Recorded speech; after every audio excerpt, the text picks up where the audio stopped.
So I've gotten a lot of requests lately to teach procedural materials, procedural texturing, and I've decided let's just do it. Let's just do it. And I'm actually going to do this in a 3-part video series. So this will be the first of 3 parts, and it's going to be the most basic. This is definitely for beginners. If you are a Node newbie, then this is the right video for you. I'm going to show you how to make a few different basic procedural materials that you can reuse later and customize and do all kinds of fun stuff with. You'll see in a little bit. But be sure to download the project file in the description down below so that you can follow along. Okay, so let me show you around the scene real quick before we get started doing or making anything. So I've got a really large floor plane and 4 toys, each with a sphere next to them. The sphere is going to be used as a reference to show us what the texture is looking like as we build it. So we're going to be building 4 different materials for each of these objects, and each sphere next to it is just going to have the same material applied to it. It's a nice way to kind of visualize what's going on as we build the shader. Now for each of these objects, they have a blank material. Material 1 for the plane, 2 for the boat, 3 for the train, and 4 for the truck.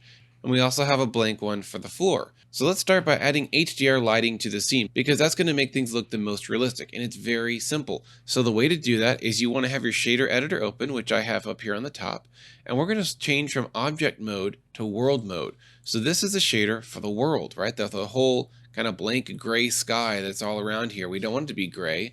We want to have actual environmental lighting and an environment around it, which is going to come from a very high definition and high dynamic range image called an HDR image, which also happens to be a panorama with our basic background shader plugged into the surface of the world output. Whatever settings we have here is going to apply to the world. We're actually going to plug in an environmental texture here. So Shift A, click on search and type in ENV. Environmental texture, plug the color output to this color input. That way the image data from this image node is going to travel this way to the right, and it's going to go to the background. So with the way nodes work is basically just like that. It's a one-directional flow of some type of information. It may be color data, such as an image texture. It may be black and white for things like bump map and roughness, or it may be normals data, but more on that later. So with our environmental texture here, I'm going to click open, and I'm going to find the environmental image that I use in the example render. It will be included and packed into the Blender file, so you should be able to find it in the dropdown, but here it is. So once you find an image, click open image. You can download a ton of free HDRs all over the internet. My favorite place is hdrhaven.com. Really good quality stuff and lots of options there. But since the image is already packed into the blend file, you can also click on this drop down and see it right here. Ballroom4k.exr. EXR is a very large and high quality image format.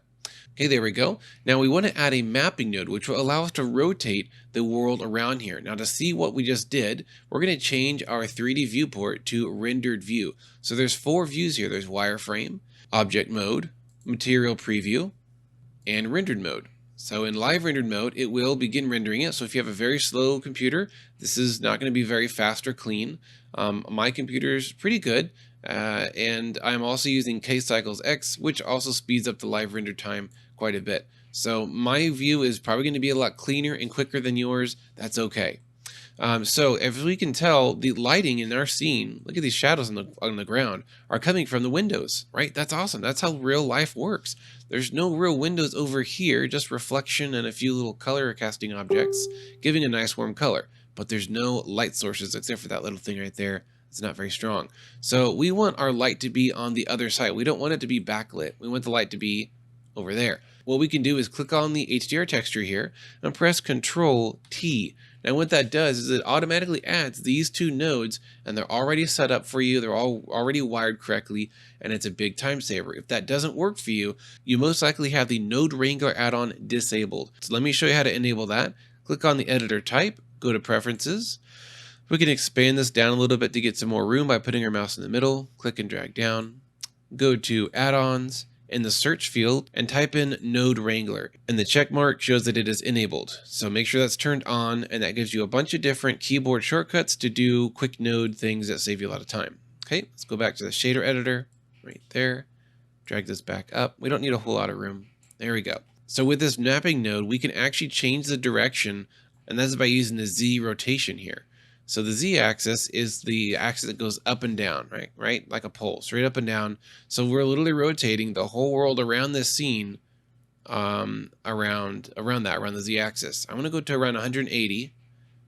There we go. Let's see if the light is coming from where I want.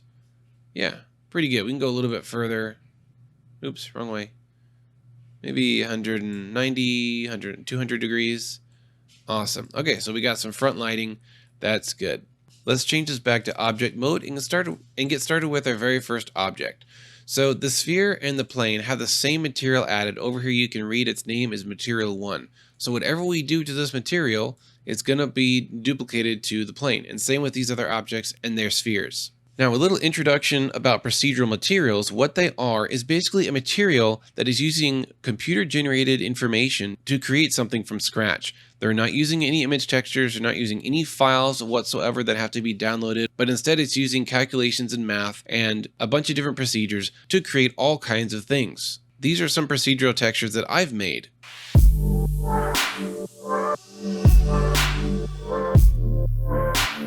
And as you can see, there's a lot of possibilities if you are creative and you have a little bit of time to play and tweak these things. The best thing in my opinion about procedural textures is that they don't repeat. An image texture will tile or repeat endlessly if you don't do anything about that. If you stick an image across a very large mesh and make that image small, it's going to keep repeating, and that just looks terrible for pretty much every situation. You don't want that. So because procedural textures don't truly have any end or any bounds like an image file does, they go on forever, and generally they don't repeat, which is excellent when you're going for realism. Procedural textures also don't have any resolution or pixels to them because they are computer generated. In every instance, you can literally zoom in forever and never hit some kind of pixel limit or low resolution situation like you would with an image if you kept zooming into it. Lastly, procedural textures are completely customizable and you can tweak them until the end of the earth to get just how you want them. And that is a luxury you just don't have with images. When you find a great image texture online, it is what it is. There's only so much modification you can do to those pixels and those colors, and you can't do anything else beyond that. But procedural texturing is almost literally limitless. It does take time to set up more advanced procedural textures, but that's okay because you have that forever as a tool and an asset to use and reuse and tweak and change and use in other creations. So yes, it is an investment in time up front, but you have it forever and you can keep changing it and improving it as time goes on. So let's get started with this very first one. I am actually going to leave it a blue color, maybe a little bit more sky blue, and we're going to make this first one plastic. This second object here is going to be a painted metal with scratches revealing the metal below. The third object here is going to be gold with some imperfections, and the last one's going to be glass. So as far as navigating around the viewport here, there are a few different ways to do it. You can use these controls over here on the top right. This first one, if you click and drag, is just simple rotation around a center point. The magnifying glass will of course zoom in and zoom out. The hand allows you to pan X and Y. The camera, if you click it, it goes to your camera view. If you click it again, it goes back to your previous 3D view. And this last grid looking one changes from perspective to orthographic. Orthographic is kind of like some video games where there isn't really a third dimension of depth. It's all just kind of laid out and everything is technically the same scale no matter how far away it goes. But that's not how the real world works. So let's go back to perspective view. Okay, and another trick is if you want to zoom into an object real quick without zooming and panning and all that stuff back and forth, simply select an object and press the period key on your numpad. And it will automatically zoom in and center that object. Now I can use my mouse wheel to zoom out, click the mouse wheel and rotate my view, and then Shift Alt and click is to pan. So these are the same controls we have over here already, but I prefer to use my mouse and my keyboard to do that. Also, Alt click will similarly let you rotate around, but I do encourage you to use a mouse with a mouse wheel. Okay, so let's make this plastic. So we're going to need a little bit more room up here, and I'm actually going to delete the principled BSDF. Normally we use this because it has lots of options and lots of cool sliders, but for this one we don't need it. So click and delete it. Now we're going to build our node tree, which again goes from left to right and feeds signal to the end goal, which is the surface output. So let's type Shift A, click on search, and type in DIF for diffuse BSDF. You can put that right there. If you have a node selected, you can press G to move it around, or you can click on the title on the very top and click and drag it that way as well. All right, Shift A, search again. Let's type in GLO for glossy BSDF. You can put it right below there. In this empty area, you can pan around as well by clicking your mouse wheel and dragging, or by holding Alt on Windows, click and dragging. Mac will be an option button. Shift A again, type in MIX and click on Mix Shader. Put that in between these two right here. And lastly, let's make a layer weight. So Shift A, click on search, type in LAY, layer weight. There we go. We want them laid out roughly like this. So let's start connecting the noodles. First, diffuse BSDF output is going to go to shader input right there. And then the glossy output is going to go to the second shader input. Now this master output of this shader is going to go to the surface input. So let's see what's going on here. We have a diffuse shader, which is just a very basic, non-shiny, kind of a flat texture. We're mixing that with a glossy shader down here, which gives us control over how shiny or blurry the reflections are. But this mix shader right here is literally crossfading like a DJ crossfader in between the two. So if we go all the way to the left with a value of 0, it's all diffuse. If we go all the way to the right, value of 1, now it's all glossy. If we go in the middle, it's a mix of both. For a plastic, we want to stay pretty low. I'd say a 0.2 or even lower to go more diffuse. The further to the left you go, the less shiny it is and the more diffuse it is. So a good mix around 0.2 or 0.1 is a pretty good starting point. Now, as for the roughness of the glossy side of it, let's put that at 0.15. You can use your numpad to type that in. Nice and shiny. Cool. So we're pretty much done. This is a basic plastic material, but something in the real world that we're not seeing right now is the Fresnel effect. The Fresnel effect basically means that these parts of an object that are closer and facing you are actually going to be less reflective, whereas the corners and edges that pick up more, I think it's called glancing light rays, are going to be more reflective. So we want the edge to be more reflective and the center to be less. Similar with these flat objects, if we have a face like the top of this wing, if the top of this wing is at this angle, it's actually going to be more reflective. Whereas if we're looking straight on, it's going to be less of that mirror effect and it's going to be more flat like this. So let's use the Fresnel shader to give us that fall off effect. Now, this crossfader really only has one dimension to it. It's either all the way up or all the way down. We can't really differentiate what areas are shiny or not, but we can if we plug in some image data into the actual slider. So let's plug in facing into factor. And now look at this. We see around the edges, it's more reflective and more white because the ground is white. And the middle is just more blue and diffuse, less glossy. That's good. And I'm sorry, I said Fresnel earlier. We're actually not using Fresnel. We're actually using the facing output, not the Fresnel. Sorry. I like this one better. And we can control this by dragging the blend amount. Now, if we go to 0, it's all diffuse, right? It's all flat. If we go all the way up to 1, it's all shiny, kind of like before.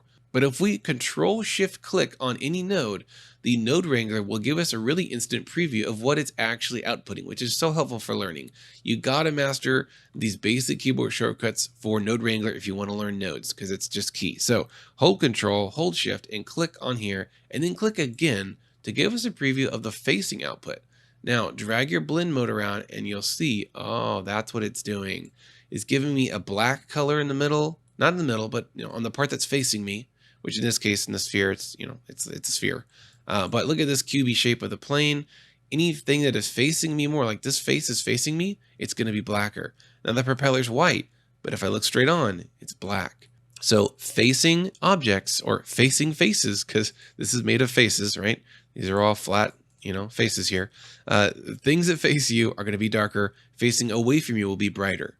And that effect is controlled by this input here of the blend amount. So I'm going to put it at right around 0.5. There we go. And now to go back into normal, mode to get out of this preview thing, just do Control-Shift-Click right here on your very last node. We'll reconnect that. There's no preview. We're back to normal. And that looks pretty nice. Let's name this plastic procedural. There we go. Moving on to the next object. This one's going to be really fun. I enjoy making these types of textures, and I think you'll like how it turns out with a very small amount of effort. So let's click on the output material node and press G to drag it over here, because we're actually going to make 2 of these materials. So the BSDF shader is really big and intimidating at first, but it really just combines a whole bunch of different shader options into one. Generally, I start from the top and work my way down. So the very first thing we have is color here. Let's add a red color. Let's skip a whole bunch of this stuff because that's not what this video is about. Metallic, let's keep this down to 0. Specular, you can turn it up. And roughness, turn down a little bit. We're going to give it a nice shiny red paint look. We don't need to mess with any other stuff. Hallelujah. click on the top of this principled shader, press Shift D to duplicate it and move it right down here. And let's take this color and move it back to white. The easiest way to do that is click on the S slider, S is for saturation, and just desaturate that red and boom, it's white. You can even make it a bright white, make sure your value is all the way up. Moving on down, let's turn metallic all the way up, specular all the way up, and ramp this down to, I don't know, somewhere around 0.1 or lower. So we have two shaders here, but we only see the red one because this output is not going in anywhere. If we plug it here, now it's all metal, but it can only have one plugged in at a time. So we're going to do that same thing that we did earlier and use a mix shader node. So Shift A, click search, type in mix shader, plug it here, plug the bottom one into the bottom input. And now again, we have this DJ crossfader between red paint and clean metal. But we're going to use a procedural texture or a noise node to give us some really cool detail here that is going to reveal paint and metal in different areas. I'm going to alt click and just move up here a little bit. Shift A and search, type in MUS for moose grave texture. You can put it right around here and drag the height output to the factor input. And now you can't see anything yet, but this noise is coming in here and it's going to tell us what's red and what's metal. So let's play with these settings here. Let's turn our detail all the way up to 15. That's odd. I thought it used to go to 16. Maybe it's just me. And type in your dimension, do .2. There we go. Now we have a really messy, noisy noise that's splitting up our object into paint and metal. We can play with our scale. If you go closer to 0, it's going to be very large. If you go really high, it's a really fine noise. But I'm going to keep it below 10, somewhere around like, I don't know, 3. Looks pretty good. All right, let's fine tune this noise even further by using a ramp node. So Shift A, click on search, type in RAMP, color ramp. And what this does is it's taking these black and white values because all this noise is making is black and white noise. I'm going to actually preview this. Control Shift, click on Moose Grave. This is what Moose Grave noise looks like given our current settings. If we raise dimension, it's much softer and blurry, but I like the more gritty, small detail noise. There we go. So that's this black and white information is coming into the color ramp. Let's move our preview up one to this. So Control Shift click the color ramp. There we go. Now we're previewing the color ramp. And now we can really fine tune how bright or dark the noise is based on basically a gradient. I'm going to put this back at .2, the dimension. And now we have two controls currently. We have a black handle, which raises the black, and we have a white handle, which can lower and move the whites around. So if we move the black up, that means there is much more blacks coming out of this noise, and the whites are staying where they are. So let's try that. Let's go back to normal mode by Control Shift clicking the mix shader output. Now we have less metal and more paint. That's good. You can move your color ramp controls around and get a look that you like. If you move the whites down, it makes the white areas much more white, which in this case means just pure metal, right? If we move the white up, it kind of fades in, but if we keep it close to the black, there's a lot of contrast, which means it's a very harsh cutoff between paint and no paint. Let's add some bump in here to give it some realism. So scroll down here, and next to these two main shaders, we're actually going to add a bump node. So Shift A, click search, and type in bump. Here it is. And we're going to plug in the normal output to the normal input there, and this to over here. We're going to do the same bump on both of them. Now, nothing's happening still. That's because we have no image data controlling the height amount of the bump. So let's scroll out, which I'm doing by using my mouse's scroll wheel. Grab the output of the color ramp. See this noodle? I'm clicking, dragging. If you move your mouse down to the bottom, it'll automatically scroll out or over or wherever you're pointing your mouse, and plug it in very carefully to the height input. Let me zoom in so you can see right there. All right, let's zoom into our material and see what's happening here. Not a whole lot, but I think that's because the contrast on our color ramp is just so much. So let's give it a little bit more softness around the edges. And maybe raise this to like .3. Yeah, there we go. Now we can see the simulated bump. Let me get a little light glare on it. There we go. Now we can see it. So essentially the color ramp is not only controlling where the paint stops and the metal starts, but it's also controlling those edges around the end of the paint, which is turning into a bump, which just gives a really nice kind of surface detail. It looks like something was painted nice and smooth, and then scratching and aging and maybe even decay and things like that have happened, and now the paint is coming off and you're seeing the original metal surface underneath. If you turn your detail slider down to maybe like 6, it makes the noise less noisy and you can see those edges a little stronger. So play with that to get a nice natural look with some edge and some thickness to the bump. Cool, so there you have it, our scratchy paint texture. Let's name that scratched paint. All right, moving on to the next one. Let's give this a golden metal texture that's going to have some bump imperfections in it as well. So on material 3, let's keep this BSDF shader. Let's give it a golden color. So click on the base color square there and put it around halfway as far as saturation.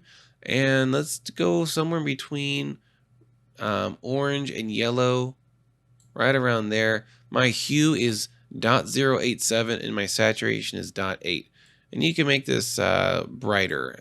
Now let's turn up our metallic all the way. Turn up your specular and turn down your roughness a little bit to give it a little bit of a shiny golden texture to it. Awesome. Now this looks good, and technically it's photo accurate, as far as the simulation of light and reflections, but it's too perfect. That's the key to a good CGI, is you want it to be less perfect. When things are too perfect and clean and edges are too sharp and reflections are too perfect, it's just a dead giveaway that this is not the real world. So we need to insert some imperfections to fool the eye and to really just let the mind believe that it's real. So to do that, we're going to add a noise texture, and this time we're going to use the other noise texture that Blender gives us, which is the noise texture node right there. Now, before we go any further, let me explain the intricacies of these sliders. So roughness, right? Roughness is the shininess or the reflectiveness of it. If roughness is at 0, all the way to the left, right over here, it's completely shiny and reflective. There is no blur. There's no loss of detail. Look at that. We can see our red boat over there on the table. That's cool.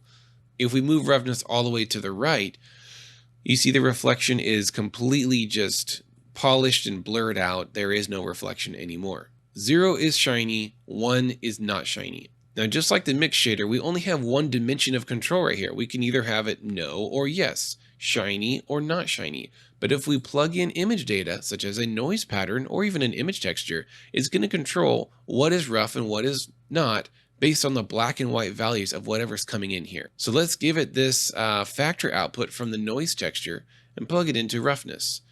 Now we can't really see anything going on yet because unfortunately the noise texture is very dull and gray. So I'm going to preview this. This is what the noise texture is giving us. It's not interesting. It's very blurry. It's very, like I said, dull and gray. There's not a lot of dark values here. So I like to tweak this with a color ramp to give me some more contrast and of course the control over the values. So Shift A, click on search, type in ramp. Our preview is actually still previewing just the noise right here. So we need to move the preview to this guy so we can see what's happening now. So Control Shift, click. All right, now let's drag the black handle a little farther to the right. And there we go. We're getting some contrast. We're seeing everything now. And let's play with the noise settings over here. We've got detail, move that all the way up. Alrighty, we're seeing some fine detail. And we've got roughness here. If we could bring roughness up, it adds a lot of this real fine, like sandy dirt to it, which is really nice. And it's definitely something you'd see in the real world. Distortion does some really cool warping, like twisting stuff, which we won't use in this texture, but it's nice if you're doing like clouds or water and things like that. So keep that at 0. Okay, so this black and white noise that we're seeing right now as a preview is going into the roughness. So remember what black is 0, right? So what happens when roughness is 0? That means shiny. So black parts are shiny over here on the left, and over here on the right, or over here at value number 1, which is white, is not shiny. So black is shiny, white is not shiny. All right, let's go to preview, or rather view the normal shader here and see what's going on. There we go. Check that out. I'm letting it render, get a little bit more detail there. We can see smudgy, almost like fingerprints and imperfections on the surface. That's looking very real to me right now. I believe that this is, a sphere of gold or something that has been handled and moved around. It's not been polished in a while. And that's great. So let's control this a little bit further. We can move the black point up. Remember, the more black it is, the shinier it is because black is shiny. So if I move this gradient control up, look, it's basically all reflective. If we move it down a little bit, we'll see a few of the white points coming through right there. And we can actually move the white down to make it whiter, which white is non-reflective. Cool, now we have some really stark contrast there between, shiny and non-shiny surfaces there. Let's move the black down, get a little bit more blur. If we put black and white right next to each other, it's very harsh. It's shiny directly to non-shiny. This might work for certain types of tarnish or certain rust or metals, but not really the look I'm going for. I want something a little bit more subtle and smooth. There we go. Now this white, remember white is non-reflective. We can change this to a gray or even black or something else. So if we turn this white darker, remember darker is more shiny. Now the least shiny part of it is kind of a dull gray, which means more reflective because you just made it darker. The darker the color is, the more reflective it is. And I hope I haven't lost you. The more you play with nodes in these value situations like we're talking about with black and white and everything in between, it'll get a lot easier and a lot more natural to you. But using this node wrangler along your chain of nodes really helps you understand what data is passing on to what, and then consequently, how is that data affecting where I plugged it into. You can plug this into anything. You can plug it into base color, and there we go. We can plug it into metallic, plug it into specular. We can do all kinds of wacky things. You plug this into normals. I don't even know what's going to happen. Yeah, just unexpected results because that's not where we're supposed to go. But hey, that's one way to learn, right? Make a bunch of mistakes and you won't have to make them again. So this looks beautiful. Let's move on and give it a little bit more realism. So let's click on the control ramp, Shift D, and move it down here. Grab your noise output data and plug it into the ramp down here. And then we're going to make a bump node again. So Shift A, search, type in bump, put it over here. Connect your bump normal output to the normal input of your shader. And let's plug the color data into the height input. So now, not only do we have this noise driving the roughness map, which is shiny to non-shiny parts, but now we have this data from this noise controlling the simulated bump. So let's play with these settings. Let's turn the strength down to like 0.4. And then let's play with these color handles. Let's put this back to pure white just so we can see what's going on. Ooh, that's cool. Look at that. So what's happening here is as I slide the black handle down or up, it's moving along the gradient of values that this noise node is producing, because this is grayscale, right? From gray to white or black to white. So as I slide up and down, it's just sliding up and down the values, just like the altitude on a topographical map with a mountain. It's sliding up and down the slopes of the mountain of noise to give us different results. Let's go back to previewing the shader, and we have this kind of random scattered noise all across the surface. We can invert this if we wanted to go downwards, like it's like been chipped away at, which is pretty cool. You can control how strong that bump is and the distance as well. I'm going to keep it below 1, so it's just like a surface, you know, 'tis but a flesh wound kind of thing. Cool, I like that. Now remember, the noise that's driving roughness and driving the bump are the same patterns. So if you don't want your bump to be where the noise is making something more reflective or less, you can use a different noise pattern. So let's do that. Let's do Shift D, grab this noise and plug this into the ramp instead.